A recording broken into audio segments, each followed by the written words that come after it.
이 아침에 우리가 함께 읽었던 이 본문 마태복음 21장은 예수님께서 십자가를 지시기 위해서 예루살렘에 입성을 하십니다. 그리고 그 가운데 가장 먼저 하신 일을 기록하고 있는데, 수많은 당시의 사람들이 예수님께서 예루살렘에 들어가시면 어떤 그 정치적인 혁명을 일으키거나 그동안 핍박 속에 가진 고통을 당했던 로마의 압제로부터 그들이 자유함을 그들은 기대했던 건 사실입니다. 그러나 우리 주님께서 하신 일은 그들의 예상과는 전혀 달랐습니다. 가장 먼저 가신 곳이 어디냐 하면 바로 빌라도의 총독부가 아닙니다. 당시에 그 통치했던 헤롯의 궁전도 결코 아닙니다. 우리 주님께서 가신 곳은 하나님의 집, 이 성전입니다. 여러분, 이 성전이라는 단어는 하나님이 머무시는 곳, 그리고 하나님을 만나는, 소위 지금은 우리가 예배하는 오늘 이런 것들로 이해를 할 수가 있습니다. 그런데 주께서 그곳에 들어가셨을 때 참 충격적인 장면을 보게 됩니다. 마땅히 기도 소리가 일어나야 되는데 기도 소리가 사라졌습니다. 그리고 그 대신에 장사하는 소리가 가득했습니다. 하나님을 찾는 그런 눈물 대신에 돈을 계산하는 그 손들이 참 바빴습니다. 이것은 예배의 자리가 세속화와 상업주의로 뒤덮인 그러한 자리로 되어버렸기 때문입니다. 우리 주님은 그 광경을 보시고 굉장히 화가 나셨습니다. 노하셨다는 단어가 나옵니다. 상과 의자를 둘러 엎으셨다고 기록합니다. 여러분, 사실 이 둘러 엎는다는 말은 단순히 살짝 이렇게 밀어버린 것이 아니에요. 완전히 뒤집어 버린다. 심지어 이 단어를 해석하면 체계를 무너뜨린다는 이런 단어가 이 속에 담겨 있습니다. 우리 예수님은 단순히 화가 나서 행동하신 것이 아니라 우리 하나님을 가로막고 있던 그 당시에 잘못된 구조, 그리고 그들의 여러 가지 삶의 생태, 이것들을 통째로 뒤집어 버린 그런 사건이었습니다. 오늘 사랑하는 여러분, 우리는 이 장면을 보면서 요즘 우리가 다른 사람을 판단하기 전에 우리도 오늘 예배드리러 이곳에 왔습니다. 주님이 기뻐하는 것은 우리의 외형이 아닙니다. 상한 심정입니다. 그리고 거룩한 하나님의 임재를 갈망하는 이와 같은 예배입니다. 오늘 내가 그런 마음으로, 준비된 마음으로 우리 모두가 이 자리에 오신 줄로 믿습니다. 우리는 이러한 우리의 모습을 바라보며 오늘 2000년 전에 예수님이 왜 이렇게 강하게 격노하셨는가? 예배의 자리에서 왜 모든 것들을 둘러 엎으셨는가? 우리는 이런 문제 가지고 오늘 한국교회를 좀 생각을 해봐야 됩니다. 얼마 전에 이 기윤시라고 우리 기독교 윤리협의회라고 하는 아주 아름다운 그런 모임이 있습니다. 여기서 2026년 우리 한국교회 사회적 신뢰도 작년 표본인데요. 여기에 보면 여러분이 아마 보신 분도 있을 줄 압니다. 여기에 참 충격적인 여러 가지가 있는데 아주 충격적인 게 하나 있습니다. 개신교를 신뢰한다고 하는 5,200만의 우리 한국인들 가운데 우리 개신교를 신뢰하는 표본이 불과 여러분 10명 가운데 많으면 2명, 적으면 1명입니다. 과거에 1,200만이라고 하는 숫자를 자랑할 때가 있고 세계 속에 대형교회 10대 교회가 우리 한국에 다 있었던 것도 사실입니다. 그러나 오늘날 시대가 얼마 되지 않아 가지고 이렇게 세상 앞에 빛과 소금의 역할을, 맛을 잃어버리고 빛을 잃어버리는 이런 모습으로 10명 가운데 한두 명만 신뢰하지 8명은 신뢰하지를 않는다. 근데 그 신뢰하지 않는다는 내용을 열어보면 우리 교인들이 너무 이기적이라는 겁니다. 그러니까 아주 독선적이다. 심지어 요즘에 데모들 많이 하잖아요. 그러니까 정치적 집단 같다고 손가락질을 하고 있는 사실입니다. 여러분, 이 통계는 단순한 숫자가 아닌 것 같습니다. 우리 시대에 교회가 세상에 보여주는 영적 상태입니다. 한때 시대를 움직이고 정말 작은 숫자지만 이 땅에 복음의 씨가 뿌려졌을 때 소수지만 그들은 이민족을 새롭게 만들었습니다. 그러나 지금의 우리의 모습을 볼 때 저는 그렇게 생각해 봅니다. 바다 한가운데 배가 난파선으로 표류하다가 침몰하는 이런 과정. 문제는 배 안에 있는 우리는 아무 일이 없다. 위기의식을 느끼지 못하며 우리가 그렇게 사는 사람들이 참 많습니다. 오늘 사랑하는 성도 여러분, 예수님은 십자가를 지시기 전 가장 먼저 성전을 청결하는 이런 자리를 우리에게 보여주셨습니까? 오늘 이 질문은 여러분과 저에게 매우 중요한 의미를 던져줍니다. 이제 고난주간이 옵니다. 우리도 이 말씀 앞에서 우리 자신들을 한번 정직하게 돌아봤으면 참 좋겠어요. 여러분, 고린도 교회 바울은 고백합니다. 너희가 성령이 계시는 성령의 전인 줄을 알지 못하느냐. 이 거룩한 성령을 보시는 우리 안에 우리도 모르는 사이에 영적 쓰레기들이 우리 안에 밀려와서 내 삶이 부패약치가 나고 내 모습이 편하지 못하는 모습으로 이렇게 신앙 생활을 하고 있지 않는지 우리 자신 한번 돌아봤으면 좋겠습니다. 오늘 사랑하는 성도 여러분, 참으로 오늘날 고난주간을 준비하면서 우리 동성교회가 과거에 일대 목사님이 순교의 자리에 섰던 분입니다. 신사참배를 반대하려고 4년 동안 옥고를 치른 우리 국사 역사책에도 나오죠. 원탁 사건이라고. 정말 순교적 신앙을 가지고 56년의 뿌리를 내리고 줄기가 돋고 열매가 일어나는 이 과정 가운데 우리에게 도대체 고난주간이 어떤 의미가 되어지는가? 우리에게 고난주간이 과연 어떻게 우리가 준비를 해서 오늘 말씀을 통해서 내 자신이 준비해야 될 게 뭔가? 저는 오늘 본문에서 크게 우리 내면의 문제를 한번 돌아보기를 원합니다. 내 내면에 오염된 것이 있지 않나? 뭐가 있지 않나? 오염된 것. 따라합시다. 내 안에 영적 쓰레기가 있지 않나? 이거를 돌아보고 이것을 완전히 청산하는 이와 같은 결단이 필요합니다. 그리고 또 하나는 신앙의 본질, 내가 구원받았어요. 우리 첫사랑이 얼마나 컸습니까? 제가 구원받고 나가지고 개척교회를 섬겼는데 군대 갈 시점이었습니다. 너무 감격해서 제가 목공도 아닌데 목수도 아닌데 그 가난한 개척교회 예배상, 강대상을 제가 손수 베니어판을 사다가 못을 사다가 아교를 사다가 그것을 한 보름에 걸려가지고 예배상을 만들었어요. 첫사랑이었습니다. 군대를 제대하고 그 교회를 가봤더니 그 교회가 잘 세워졌는데 여전히 지난날 안 선생이 그 만들었다고 해서 그걸 교육관에다가 놔둔 것을 보게 되었습니다. 첫사랑입니다. 구원의 감격이 있었습니다. 하나님의 은혜가 샘솟듯 솟아오르는, 오늘 이건 비단 저만의 문제는 아니라 생각합니다. 여러분도 어떻습니까? 구원의 감격이 있죠? 첫사랑이 있죠? 은혜 앞에 내가 여기까지 온 것이 내가 노력이 아니라 하나님의 은혜입니다. 그런데 우리가 어느덧 이것들이 다 사라져가고 있어요. 형식이, 이런 세속과 번영에 물들은 우리의 모습들이 점점 첫사랑 식어가고 내 삶의 능력이 사라지는 이런 연약한 자리. 그래서 저는 오늘 신앙의 본질, 따라합시다. 신앙의 본질 다시 회복하자. 뭐를 회복하자? 그리고 또 하나가 뭐예요? 내 안에 영적 쓰레기를 뭐예요? 전부 다 치우는 청산이 우리 안에 일어나기를 소망합니다. 오늘 13절에 보니까 주님은 말씀합니다. 그들을 쫓아내시면서 내 집은 기도하는 집이라.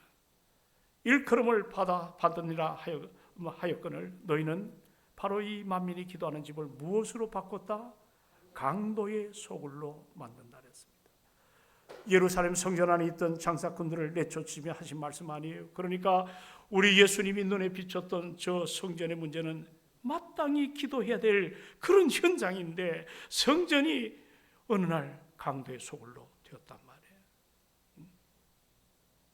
여러분, 왜 여기에 하고 많은 말 가운데 강도라고 표현했습니까?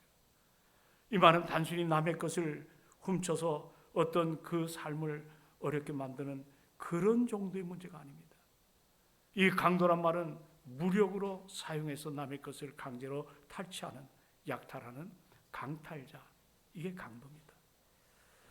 우리 주님께서는 문제는 누구를 강도라고 표현했죠? 놀랍게도 외부의 사람을 얘기하지 않습니다. 내부의 신앙생활하는 사람들, 성전 안에 제사를 총괄하고 주관하던 제사장들, 그리고 제사를 섬기기 위해서 분주하던 레위 사람들, 오늘 요즘 말로 말하면 목사와 모든 교우들을 말합니다. 심각한 문제입니다. 여러분에게 누가 당신 강도야 하면 좋아하겠습니까? 이게 지금 주님이 첫 번째 성전에 들어가서 던지신 일성입니다. 오늘 이 이유는 다른 것이 아닙니다.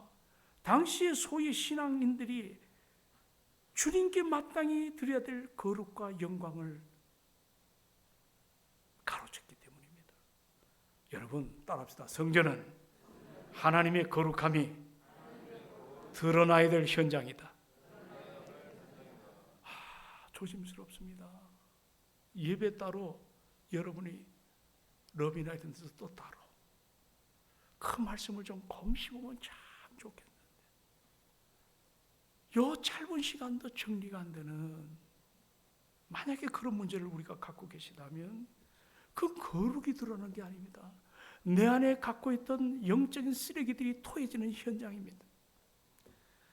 여러분, 오늘 주님이 마땅히 받으실 그 영광을 내가 가로채고, 내가 보좌에 주님이 앉으신 것이 아니라 내가 영적인 강도짓을 하는 이런 현상을 주님이 참지를 못했던 겁니다.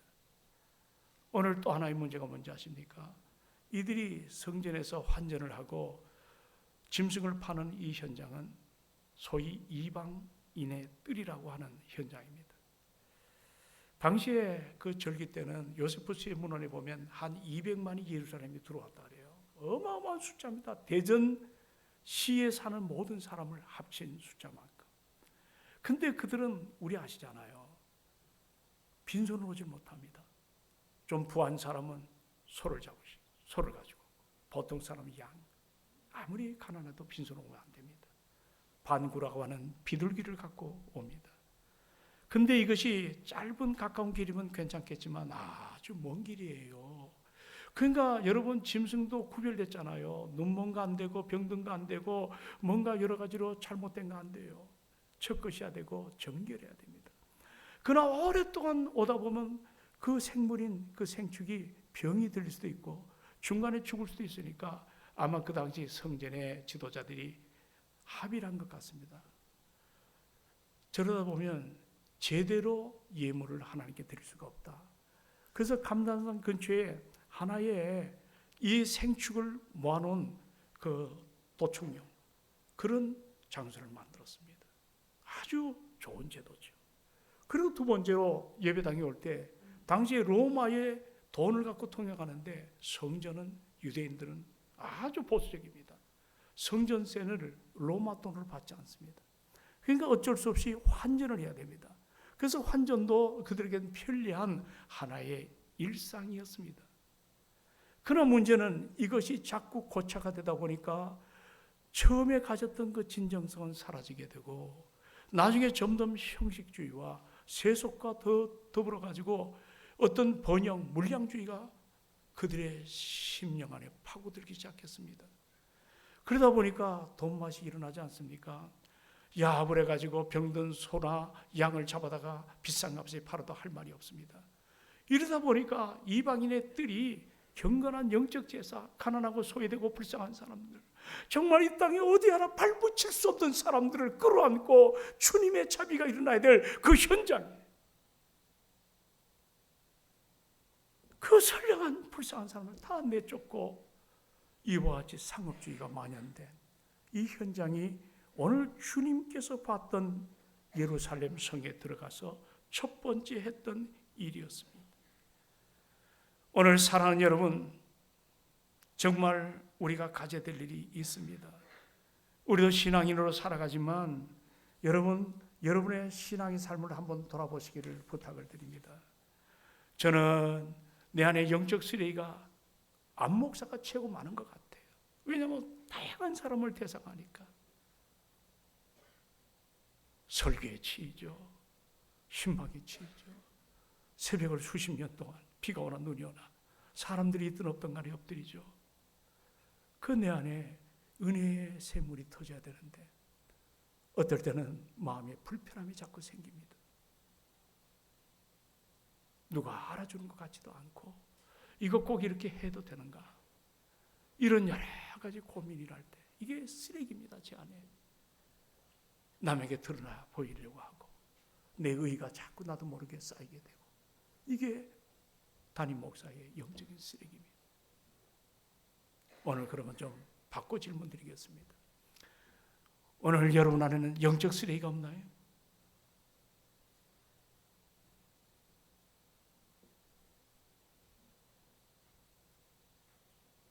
아마 거듭난 사람은 고민이 있을 겁니다.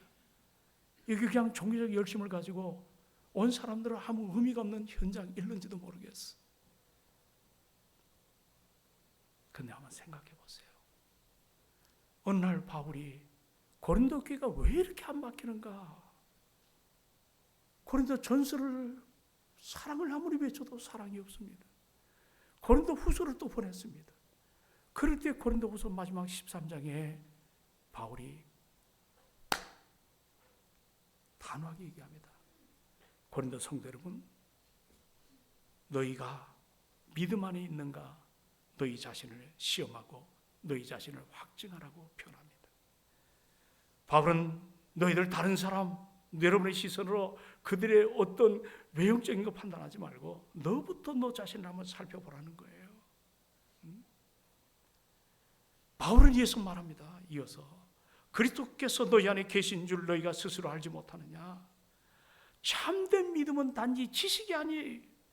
내 안에 살아계신 예수 그리스도, 그분이 내 삶의 전부이어야 될 줄로 믿습니다. 그 은혜 앞에 우리가 살아가야 되는 거예요. 누구를 상대방의 들보를 잡고 자기 눈에 들보는 안 보이고 상대방의 티눈만 잡고 갖다 붙이는 이런 형식주의자들, 외식주의자들이 오늘 한국교회를 이렇게 무너뜨리고 말았어요. 그 장본인 영적 쓰레기가 안 목사고 여러분은 아닌지를 한번 돌아보셔야 됩니다. 예배는 회개하는 시간입니다. 예배는 성령의 임재를 만나는 시간입니다. 그 임재 앞에 내가 거룩해지는 시간임을 믿으시기 바랍니다. 오늘 우리에게 있는 가장 큰 위기가 뭔지 아세요? 나를 점검하지 않는 거예요. 말씀 앞에 여러분 자신 한번 돌아보시기 바랍니다. 그리고 우리 중심에 예수 그리스도 바로 그분이 계신지를 한 번 더 확인해 보시기 바랍니다. 위기의식을 갖고 여러분 위기감과 위기의식은 달라요. 위기감은 이 중동전쟁 터졌지 과거를 판단해 보니까 이거 기름값이 막 치솟고 뭐가 여러 가지로 그 언젠가 이것도 사라지겠지 하는 그런 위기감이 그럴 때 쓰는 단어입니다. 그러나 위기의식은 사뭇 달라요. 이거 내가 오래 있다가는 망하겠다. 우리 사업하시는 분들 그런 위기의식을 느낄 때가 아마 한두 번이 아닐 겁니다. 오늘 여러분 신앙생활은 늘 나를 쳐서 복종하게 하면 내가 남에게 전파하는 내가 도리어 버림을 당할까 두려워한다는 위기의식 속에서 살아가기를 주의 이름으로 부탁합니다. 오늘 예수님이 또 노하신 것은 예배를 약탈했기 때문이에요. 이들 순례자는 우리도 저 포천에서 오시고 대전에도 여기 오셨어요. 이런 분들이 많아요. 그런데 그렇게 짧지 않는 거리입니다. 여기 오늘 이 순례자들은 하나님을 만나기 위해서 길이 상당히 멀어요. 재물도 끌고 오잖아요.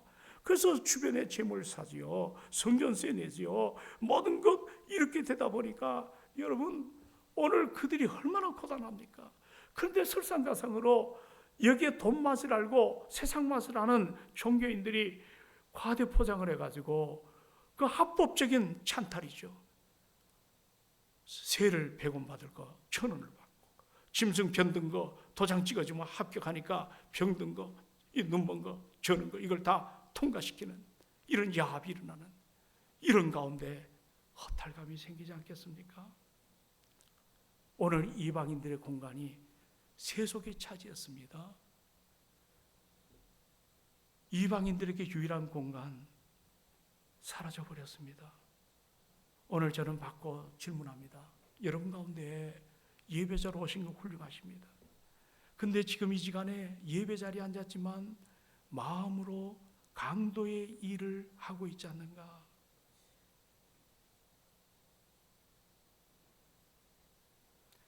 하나님께 드리는 찬양과 헌신 가운데 혹여 내 의가 도사리고 있지 않는가? 근데 여기 보니까 주님은 또 충격적으로 이야기합니다. 자, 오늘 종교인들을 강도라고 하고 그 다음에 강도에 뭘로 만들지 마라? 따라합시다. 소굴로 부르셨습니다. 예레미야 7장 11절에 보면 소굴이라는 단어가 나옵니다. 이 소굴은 강도들이 모여가지고 그 추격을 피해서 숨는 동굴이죠. 유진 피터스는 뭐라고 표현했냐면, 제가 몬타나 한번 가가지고 유진 피터스와 뭐 한 10여일 같이 그분의 여러 가지 말씀을 들은 기억이 납니다. 그분의 메시지라는 책이 한국에도 나왔잖아요. 그 메시지라는 책을 보면 여러분 오늘 이 뭐라고 지금 얘기했나요? 이 소굴이라는 단어를 뭐라고 표현한지 아세요? 종교적 은신처라고 표현합니다. 자, 뭐라고 표현해? 아, 내가 주의를 지켰습니다. 아, 내가 헌금했습니다. 아, 내가 헌신했습니다. 뭔가 보상 심리입니다. 내가 기브 앤 테이크 이렇게 하면 뭘 주실 것이라고 하는. 내 삶은 전혀 안 변해요. 달라지지 않아요. 그래서 유진 피터스는 이 소굴을 종교적 은신처, 그냥 보상받기 위하여 나는 하나도 변하지 않는데 오면 안전하고 오면 죄사함을 받은 것 같고 오면 뭔가 소망이 일어나는 것 같지만 천만에요.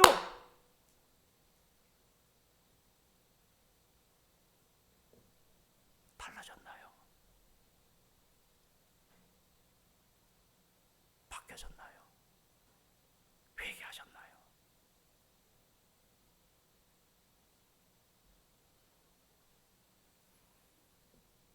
이 고난주간은 이 소굴인 종교적 은신처, 이걸 허무는 시간이 되어야 될 줄로 믿습니다. 나는 부족합니다. 하나님의 은혜가 아니면 나는 바로 설 수가 없습니다. 하나님의 인도하심이 아니면 내가 아무것도 할 수가 없습니다. 모세가 절규한 것처럼 나는 아무것도 아닙니다. Nothing. 나는 아무것도 아닙니다. 여기서 은혜의 샘이 심령 안에 다시 한번 흘러넘칠 줄로 믿습니다. 내 영적인 쓰레기가 하나하나 새롭게 되어지는 놀라운 역사가 분명하게 그리스도 예수 안에서 아름답게 십자가의 능력을 통해서 우리가 달라질 줄로 확신합니다. 여기 내려가 보십시오. 이와 같은 일이 있은 후에 여기 14절 이후로 보면 매우 대조적인 그리고 너무도 아름다운 하나의 또한 장면이 우리에게 드러납니다. 우리 한번 14절을 다 같이 한번 읽어보도록 합니다. 다 같이 시작.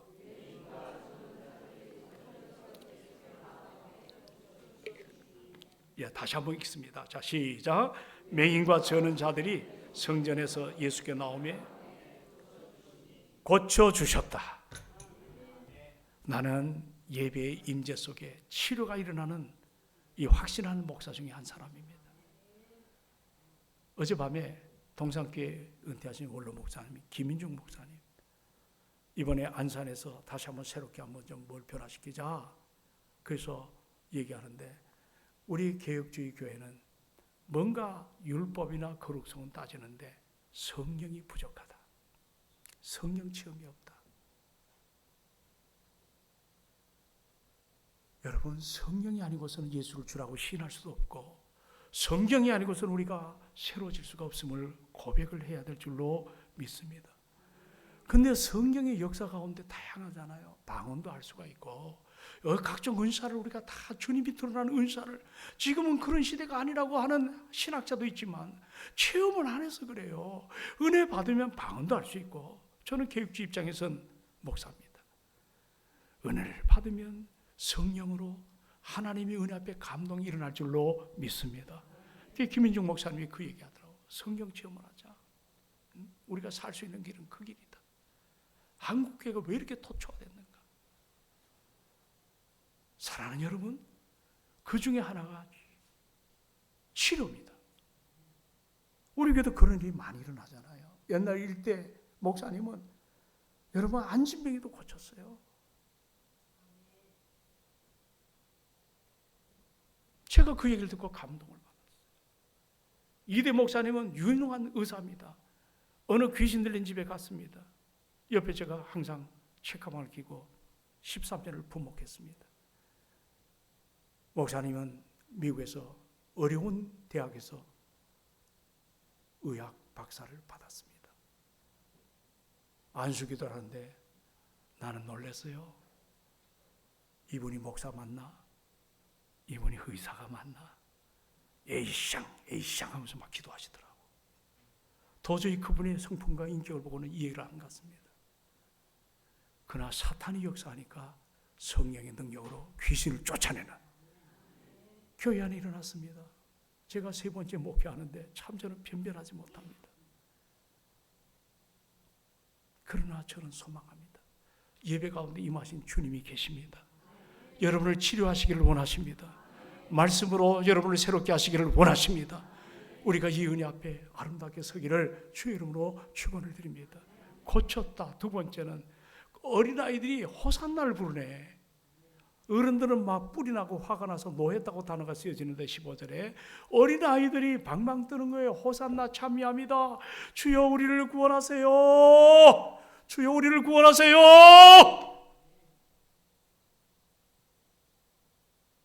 어른들은 노했는데 여러분 변화가 일어나면 찬양이 터질 줄로 믿습니다.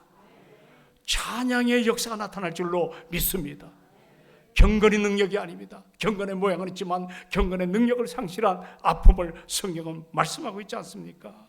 여러분 이렇게 볼 때 주님이 이 땅에 오셔서 판을 엎으신 이유는 단순히 건물 클리닝하는 게 아니에요. 청소가 아니에요. 하나님께 나가는 길목을 가로막고 있는 거대한 장벽을 부수고 우리 주님이 시온의 대로를 연 것처럼 당신의 십자가의 죽음을 통해서 막힌 담을 헐어내시고 모든 영적 쓰레기를 걷어내시고 믿음으로 의롭다 하시는 그 구원받은 자녀들이 하나님 앞에 나갈 수 있는 길을 열어놓으시기 위해서 이 십자가의 길을 가신 것을 잊지 않기를 원합니다. 저는 CBS 오늘 오잖아요. 다음 주에. 저는 이것을 바라보면서 참 은혜를 받습니다. 우리 교회에서 계획한 것도 아니에요. 당에서 논의한 것도 아니에요. 갑자기 전화가 왔어요. 그래서 참 짧지만은 생각해 보니까 스텝진이 와서 지난주도 오늘도 와서 처음 세팅을 다 하는데 이 뜻밖의 우리에게 주시는 하나님의 선물이더라고. 저는 이것을 보면 깊이 묵상합니다. 교회가 정말 마치 나야지. 따라합시다. 교회는 마치 나야지. 그래야 세상이 동성교회 참 맛있는 교회다. 별로 아멘이 없네요. 역시 목사님이십니다. 교회가 마치 나야 됩니다. 뜨거운 열정을 가지고. 우리 그렇지 않아요. 오늘 찬양 뭘 했습니까?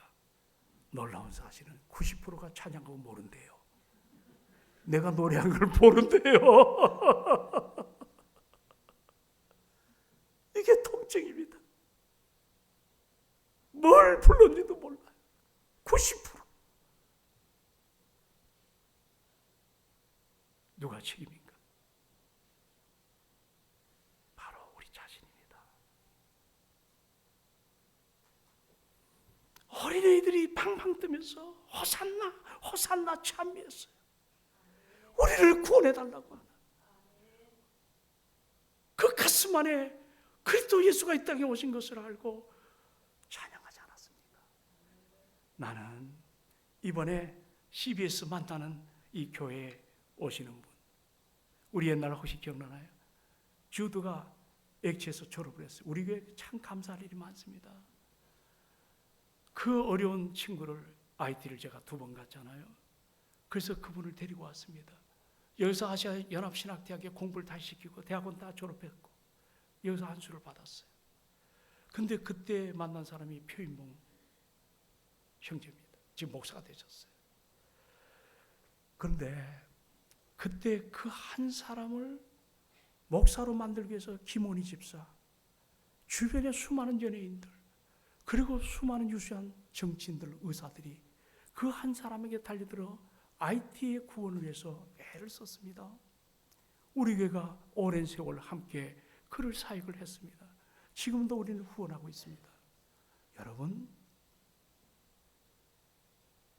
물어보니까 여기 우리 김 목사님도 IT 사건 때문에 어떤 영적 자세를 회복하는 기간이 되었다. 정말 그 IT를 통해서 변화된 사람이 한둘이 아닙니다.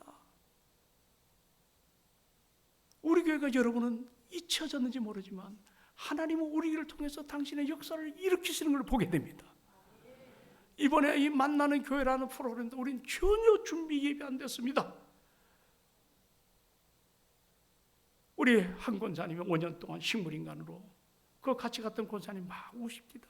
옛날에 아리따운 권사님이 신방 잘했죠. 헌신 잘했죠. 아무런 의식이 없는 그 환경을 보고 제가 올 때 그런 가정 몇 가정 돌아다니면 제가 우울증이 들어와요.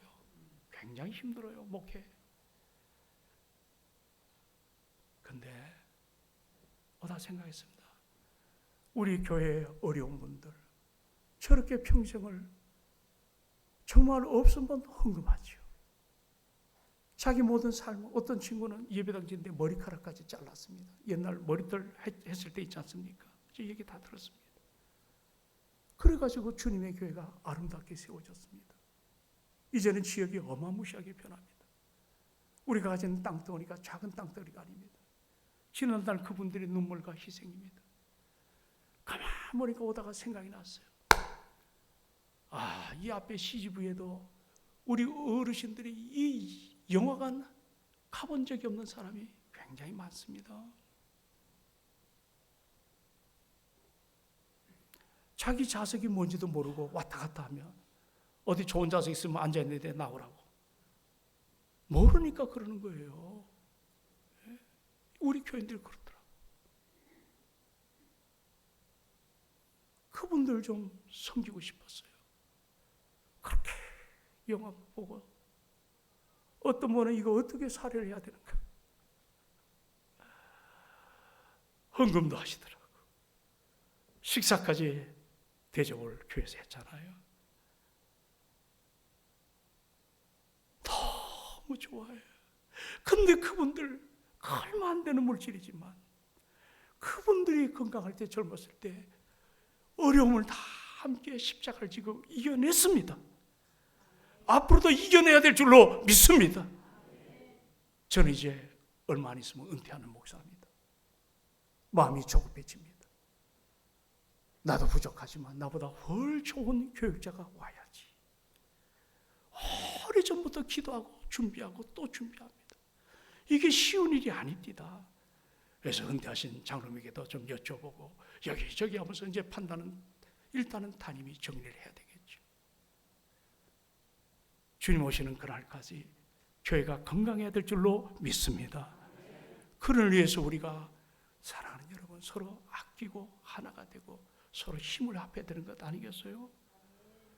오늘 이처럼 타락된 현장에 주님께서 진노하시면서 판을 엎어서 새로운 개혁을 이끌었던 그 개혁의 물과 같으니까 병자가 고침을 당하고 가난한 자가 회복이 되고 어려운 자가 자유하고 그리고 어린 꼬맹이들이 와서 찬양하는 나는 저 아기 학교가 참 하나님의 적절한 때 우리 교회 주신 선물이라고 믿습니다. 오늘도 보니까 애를 데리고 우리 젊은 친구들이 글로 가더라고. 나는 이 어른 예배 나오지 말라 그랬어요. 거기 가서 예배 드리라. 이 다음에 언젠가 은혜를 받으면 다 오게 돼 있습니다. 그래서 우리가 투자하는 거예요. 우리 교회는 하드는 어느 정도 갇혀 있어요. 하드는. 그러나 소프트가 약해요. 이 소프트는 능력으로 되는 것도 아니고 외형으로 되는 것도 아니에요. 여러분이 은혜 받아야 될 줄로 믿습니다. 오늘도 예배 가운데 은혜가 임하기를 주의 이름으로 축원을 드립니다. 이미 임하신 줄로 믿습니다. 그러므로 오늘 말씀을 좀 정리하고 싶은 것이 하나 있습니다. 오늘 사랑하는 여러분, 이 시간에 다시 한번 내 자신을 한번 깊이 한번 생각해 보십시오. 오늘 개혁을 했더니 달라지지 않습니까? 우리 교회가 이런 아름다움이 좀 뜨거워지기를 소망합니다. 그래서 예배가 살아나고 기도가 회복이 되어지고 이방인의 뜰에 가난하고 소유한다는 사람들, 이번에 CBS에서 나오는 이 집회를 통해서 여러분의 가정에 안 나오는 가족을 모시고 나오시길 바라요. 그리고 이웃에게 전도가 일어나기를 소망합니다. 그리고 많은 회복이 일어나기를 소망합니다. 한번 이제 정리합니다. 기운실에서 발표한 왜 전도가 안 되는가? 오늘 안 목사의 탓입니다. 오늘 여러분의 탓입니다. 우리 모두가 자성해야 됩니다. 십자가 앞에 질서를 따라주시고 다 주님이 하시더라고. 저는 주님의 음성에 민감하기를 원합니다. 그래서 교회가 제가 오기 전에는 6번이 찢어졌어요. 갈라졌어요. 40년 동안 교회가 어려움 당하지 않았습니다. 저는 그거 하나만 해도 하나님 앞에 그래도 부족하지만 안 목사 너 그래도 잘했지. 그거 하나만이라도. 사랑하는 여러분, 성령 안에서 하나가 되십시오. 절대 은혜의 대적자가 되지 않기를 바라고, 오늘 주님이 노하신 것처럼 주님의 교회를 찢어놓으면 가만 안 두십니다. 한국교회가 지금 그 독특한 값을 치르고 있습니다. 나는 우리 교회가 주님 오시는 그날까지 가장 아름다움으로 세워지기를, 그렇게 대형교회는 아니라도 예배가 살아있고 기도가 숨겨지며 성도의 봉사가 뜨거워지는 이런 축복의 통로 되기를 주의 이름으로 축원합니다. 기도하십시다. 우리 반주한번 조용히, 그리고 조용히 기도 한번 하면 어떨까요? 하나님, 내 안에 영적 쓰레기가 있지는 않는지, 이거를 깨닫지 못하는 사람도 얼마나 많은지 몰라요. 교회 나오면 다 된 줄 알아요. 헌금하면 다 된 줄 알아요. 아니에요. 그거 하셔야 되지만 내 안에 세상에 쩌든 것들, 더러운 쓰레기들 다 걸러내고 청소해야 됩니다. 회개하십시오. 회개는 부끄러움이 아닙니다. 은혜의 가장 아름다운 그 열매를 맺는 축복의 현장입니다. 기도하십시다. 이제는 달라져야 되지 않나요? 바꿔줘야 되지 않나요? 바꿔줘야 되지 않나요? 깊이 기도하십시오. 한 1, 2분만 더 기도하세요. 내 안에 영적 쓰레기가 뭔가, 치워야 될 게 뭔가, 내가 쓰여지고 있다는 거, 내가 쓰임받고 있다는 거 감사하십시오. 내가 그렇게 잘난 사람 아니더라고. 나 인터뷰 안 돼요. CBS에서. 좋아하는 찬송이 뭐냐? 여러분 옛날 어른들 기억할 겁니다. 저는 270장 변찮는 주님의 사랑과, 내가 자꾸 흔들리니까 그 찬양으로 견뎌왔습니다. 변찮는 주님의 사랑, 십자가 단단히 붙잡고. 여러분 어떻습니까? 버려야 될 걸 아직 버리지 못했나요? 타성에 젖어 있나요? 순환주간은 우리에게 가장 소중한 시간입니다. 버려야 됩니다. 아버지 하나님 고맙습니다. 오늘 부족한 저희들이 예배 자리에 섰습니다.